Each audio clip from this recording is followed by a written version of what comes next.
Chapter 11, the Cotton Revolution. The agricultural economy of the southern states grew increasingly prosperous during the middle years of the 19th century, cementing the region's ties to the north and to Europe.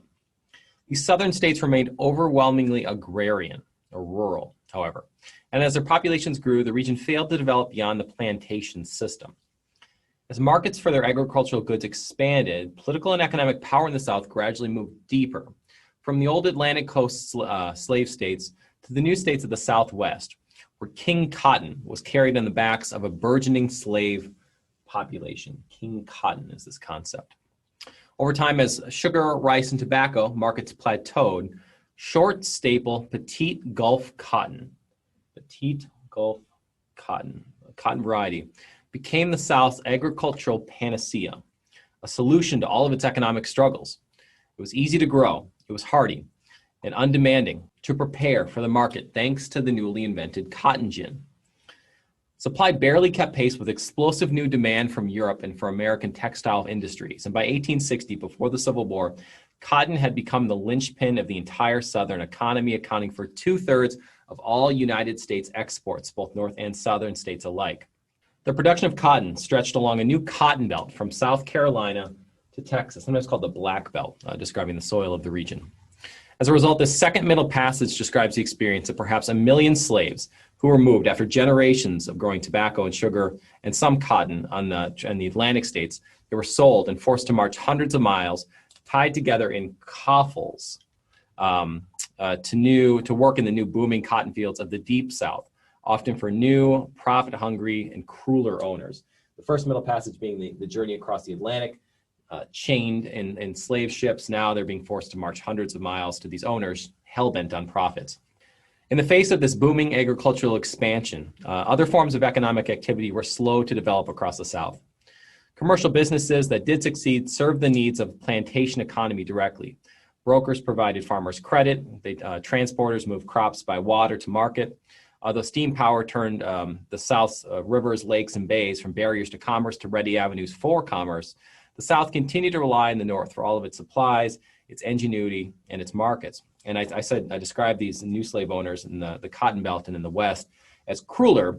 They had taken out massive investments to invest in these new regions. And so that's not so different from the early experience of planters in the Atlantic coast states. But these owners were in over their heads in debt and had to make a profit come hell or high water. As the United States itself matured, the South remained largely the same. The economics of slave labor insulated the South from the economic challenges that had forced the North to diversify and innovate over the decades. Southerners, too, believed that their agrarian way of life was special, which made the concept of industry, factory labor, and major technological progress antithetical to their well-established way of life. Wealthy Southerners had little money to invest beyond their own land and slaves, and the Southern climate, too, was less suitable for industry than the cooler North. Even though fewer than 25% of white Southerners would ever own a slave, the planter class of Southern society came to dominate the circles of Southern culture and power. The planter class. And I've been talking about plantations. The average size of a plantation was not small. The average plantation had at least 40, 50, 60, 70 slaves. It was concentrated. It was the elite of the South who owned these plantations. This planter class considered themselves kin to the great aristocrats of Europe, and they adopted an elaborate code of chivalry, which required men to defend their honor, sometimes through formal dueling with guns. They avoided and scoffed at occupations like trade and commerce, generally. Most of the wives of the planter class aspired to genteel submission to their husbands. They had few opportunities for education, these Southern white women. They lived isolated lives on plantations and rarely participated in any form of work or business. They bore more children than their counterparts, their white women in the North. And some had to deal with husbands who abused and even raped their slaves. The rape of slaves. Black women and men were obviously the most severe victims of this cruelty, but their white wives of slave masters, slave owners, suffered indirectly. The majority of Southerners, that's 75%, were plain folk who tended to be yeoman farmers. Yeoman farmers. Some owned a handful of slaves, maybe, but few could do more than manage their own agricultural debts. Southern whites who scraped by were inextricably linked to the plantation system that kept them poorer than their middle-class counterparts in the North. They leased land from the planter class. They bought time on cotton gins, and they secured credit from their more successful and wealthy counterparts. Those unable to improve their economic lot in the South found themselves trapped by their proximity to the wealth of the planter class and status and their own inability to access proper schools and educational opportunities for their families. In the face of their plight, many of them embraced the fierce regional loyalty and opposition to the industrializing North. Rather than fight against the power system in the South, they looked to the North as their enemy. Truly white Southerners, sometimes called crackers or poor white trash, lived in squalor on the periphery of Southern society as we imagined it. They did not live on grand plantations. What kept them Southern was the single greatest unifying factor among the South, the perception of a white race. However poor, helpless, and miserable white Southerners might be, they could still look down on the black population living within their periphery. Whether dirt poor or filthy rich, Southern whites shared a determination to maintain at least their racial supremacy.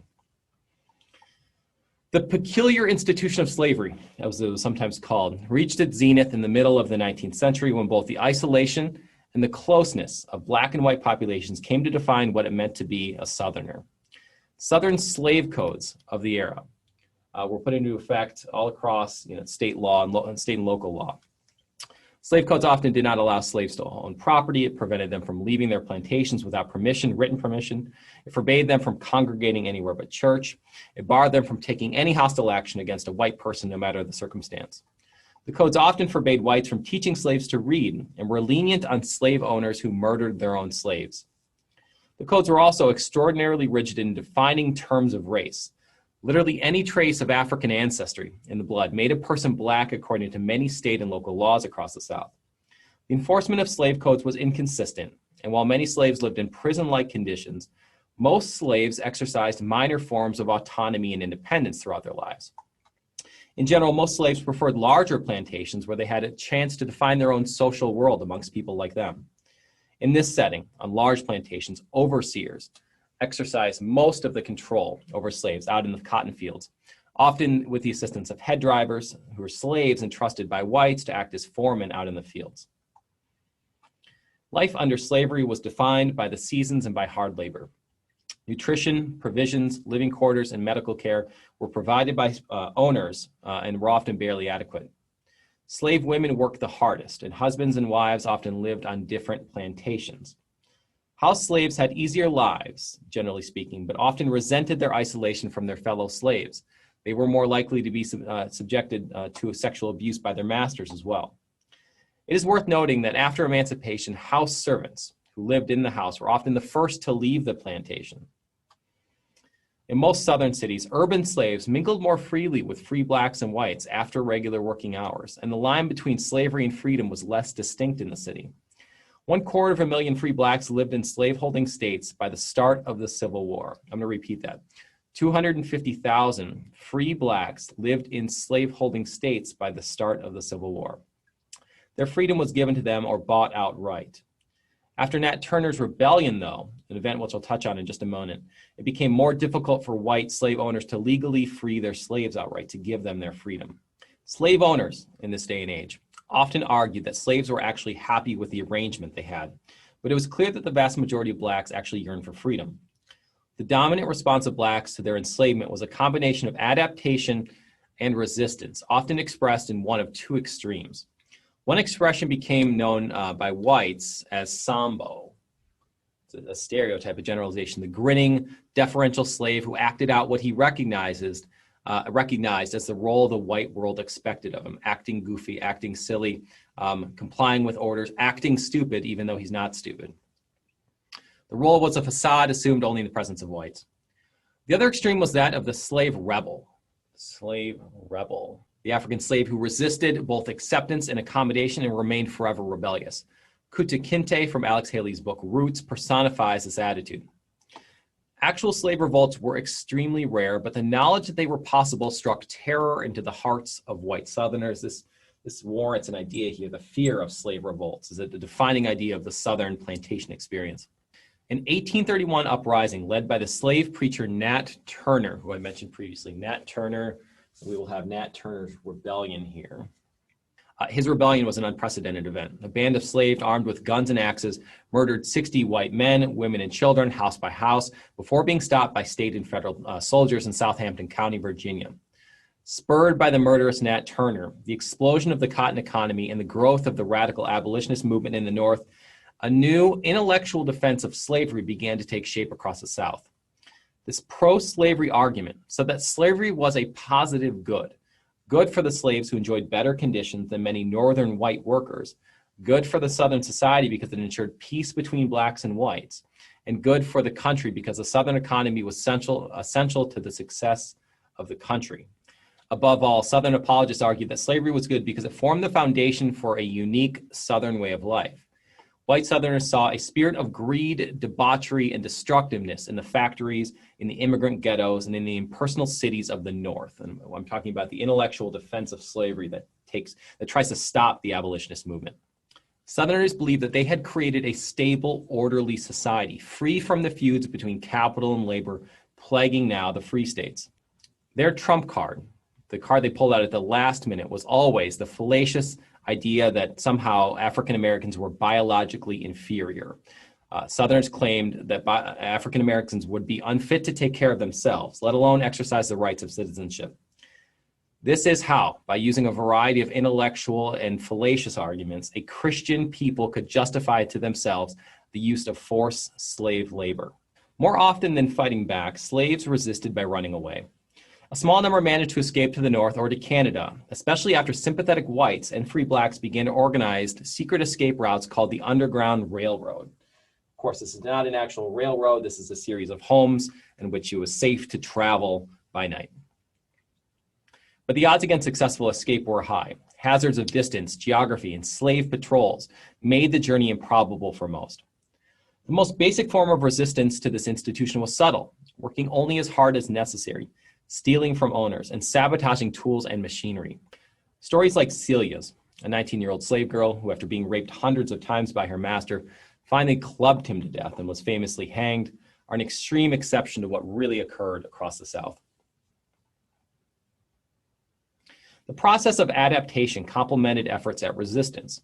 One way blacks adapted was by developing their own separate culture, one that enabled them to sustain a purpose and a sense of racial pride and unity. Almost all African Americans were Christians by the early 19th century, but they often secretly molded their religious practices to fit their own history and their experience. African American religion was often more emotional than its white counterpart and reflected the influence of African customs. Prayer meetings routinely involved fervent chanting, spontaneous exclamations, and ecstatic conversion experiences. Black religion was generally more joyful and emphasized the dream of freedom and deliverance through faith. Black Christians talked and sang of the day when they would be called home and delivered to freedom or taken to the promised land. While whites generally chose to interpret such language as the expression of hope for life after death, many blacks used the images of Christian salvation to express their own dreams for freedom on earth. In language and in music, blacks adapted to life on the American continent by creating their own pidgin language that allowed recent arrivals from the African continent to communicate with later generations of slaves, sort of broken language that incorporated various elements of African languages and the English language so that new slaves could communicate with slaves who'd been here for generations. Music became a common language among slaves too. The songs passed from plantation to plantation. They often included politically challenging ideas embedded in traditional African and Caribbean music. Music often accompanied storytelling, which kept the memory of the African continent alive. Slave families looked different than white families. Young couples often lived together, typically marrying when a child was conceived. When slave marriages did not succeed, it was often due to circumstances beyond their control. Up to 1/3 of black families were broken apart by the slave trade, with family members frequently being shipped downriver without warning. This concept doesn't actually mean necessarily down a river to a different state, but away. And that was an early concept, especially with the Cotton Belt. It was not uncommon for marriages and families to be broken up by the slave trade entirely, for an owner to sell a wife or sell children to a faraway plantation where they would largely never be seen again. One of the most frequent causes of flight from plantation then was the slave's desire to find a husband, a wife, or child lost to the slave trade. Extended kinship networks among slaves are often strong, which help to compensate for the breakup of these nuclear family units. Slaves sold against his will might be adopted by a family in a new plantation community. The single most important aspect of cultural and identity formation, plantation marriages between slaves, connected slaves to their own pasts, gave them some sense of protection and confidence in the future, slave marriages. However much blacks resented their enslavement in southern states, they often found it difficult to maintain an entirely hostile attitude toward their white owners. They depended on whites for their material means of existence, and the paternalism of the relationship between whites and their slaves was sometimes harsh, sometimes friendly, but always significant. That paternalism was the instrument of white control. By creating a sense of mutual dependence, whites helped reduce resistance to an institution that served only the interests of the Southern ruling class.